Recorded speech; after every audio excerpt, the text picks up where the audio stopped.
महमल, pressure बढ़ाने से Iran के लिए चीज़ें ईरान को मेज़ के ऊपर ला सकेंगे या किसी डील की तरफ पहुंच सकेंगे, या फिर आपको लगता है काउंटर प्रोडक्टिव होगा? देखिए रीना, ईरान जो है वो तो अमेरिका से, जैसे अभी शहजाद भी जो बता रहे थे कि जो इसराइल को जब अमेरिका रोक रहा था कि आप अटैक ना करें, फिर खुद कर दिया। ईरान तो उस वक्त भी अमेरिका से बातचीत जो है वो कर रहा था। वो तो बातचीत करने से पीछे नहीं हटे। वो तो अभी भी यही कह रहे हैं कि ये जो मामलात हैं ये बातचीत के जरिए ही हल होने चाहिए।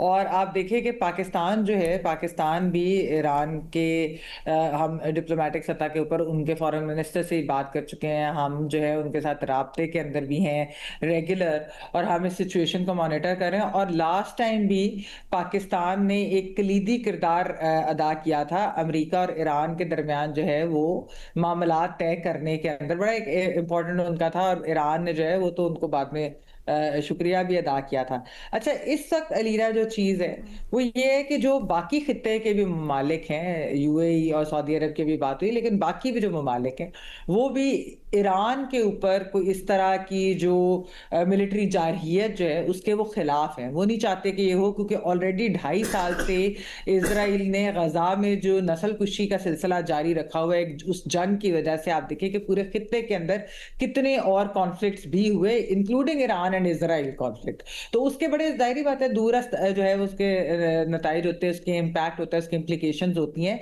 और इस वक्त जो ना सिर्फ ये कि उधर के यानी कि मिडिल ईस्टर्न खित्ते के अलावा जो ममालिक ईरान के नेबर्स हैं इंक्लूडिंग अस, हम लोग भी इस चीज को बड़े कॉशियसली देख रहे हैं। क्योंकि अगर ईरान के अंदर, क्योंकि रजीम चेंज का जो ख्वाब है ये अमेरिका और इसराइल का दोनों का एक ही ख्वाब है, और ये ख्वाब बहुत पुराना है। और ईरान में कोई चीज अगर रजीम चेंज फोर्सफुली होती है रीना, तो उसका मतलब यह है कि वहां पर एक इजराइल बैक्ड, खाली अमेरिकी बैक्ड नहीं, एक्चुअली इजराइल बैक्ड रजीम आकर जो भी जो है पपेट रजीम आएगी वो रिप्लेस करेगी। और फिर वो वहां सर जो है ना वो पूरे रीजन और इर्द गिर्द के जो ममालिक हैं उनको फिर वो तंग भी करेंगे।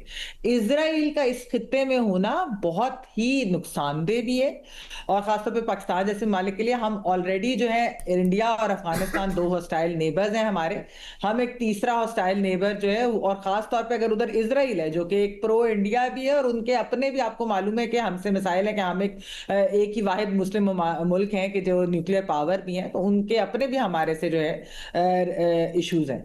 तो इस वजह से मैं समझती हूँ कि ये सारे जो ममालिक हैं, जो gulf countries, middle eastern countries और जो इर्द गिर्द के ममालिक है, ये अमेरिका से जरूर बैकडोर पे भी इस वक्त मैंने सुना है कि नेगोशिएशंस भी हो रही हैं, बातचीत हो रही है कि इस मामले को यहीं ठंडा किया जाए। देखा ऐसे ही जा रहा है कि जो अमेरिका की यानी कि उधर सारी तैयारी हो रही है, ये शायद प्रेशर टैक्टिक्स हैं। लेकिन ये बात दुरुस्त है कि डोनाल्ड ट्रंप जो है ना सिर्फ ये कि वो अनप्रिडिक्टेबल है, लेकिन वो कुछ भी किसी भी टाइम वो ऐसी चीज कर सकते हैं, क्योंकि उनकी कोई ख्वाहिश हो सकती है। और उनको सडनली, जिस तरह उन्होंने, किसी ने नहीं सुना था कि यानी कि वेनेजुएला के जाके प्रेसिडेंट को कौन अगवा कर सकता है, ये किसी ने सोचा भी नहीं होगा। उन्होंने वो चीज भी कर दी। इतनी ब्लेटेंटली वो चीजें करते हैं, उनकी foreign policy is very blatantly aggressive.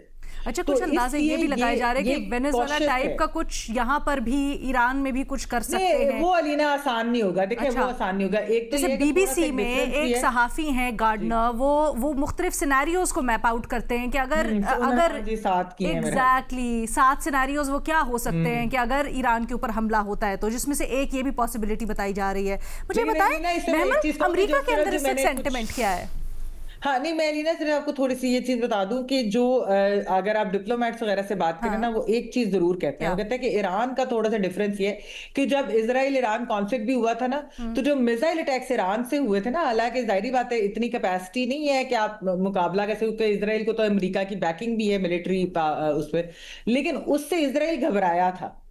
तो शायद एक ये चीज भी जो हो सकती है कि अगर कोई ईरान के अंदर इस तरह की कोई चीज करने की कोशिश की जाए, तो ईरान कोई जवाबी जो हमला या इस तरह की हमला या वो कार्रवाई देगा, इसराइल को जवाबी कार्रवाई करेगा। अच्छा। तो उसकी वजह से भी शायद थोड़ा सा हो सकता है। जो आप अमेरिका के सेंटिमेंट की बात करें ना अलीना, हाँ। देखिए अमेरिकी ये जो मिड टर्म्स तो हैं, इसके अंदर ऑब्वियसली रिपब्लिकन पार्टी की को लग रहा है ऐसा कि शायद उनको वो वाली खातिर खा कामयाबी ना मिले जिस तरह उनको प्रेसिडेंशियल इलेक्शंस के अंदर जो है वो मिली थी।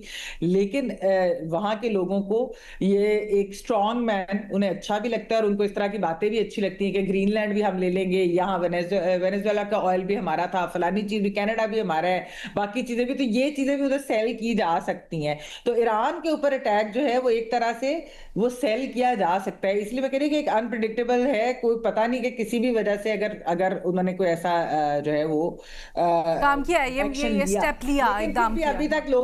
अभी तक बहुत लोगों की एक ये है, डिप्लोमेट्स वगैरह से अगर आप सर्कल में बात करें तो वो ये समझते हैं कि शायद ये मामला यहाँ रुक जाए और ये प्रेशर टैक्टिक्स तक ही बात हो। ठीक है। But given who Donald Trump is and Absolutely, what we he never stands know. for, We we never don't know.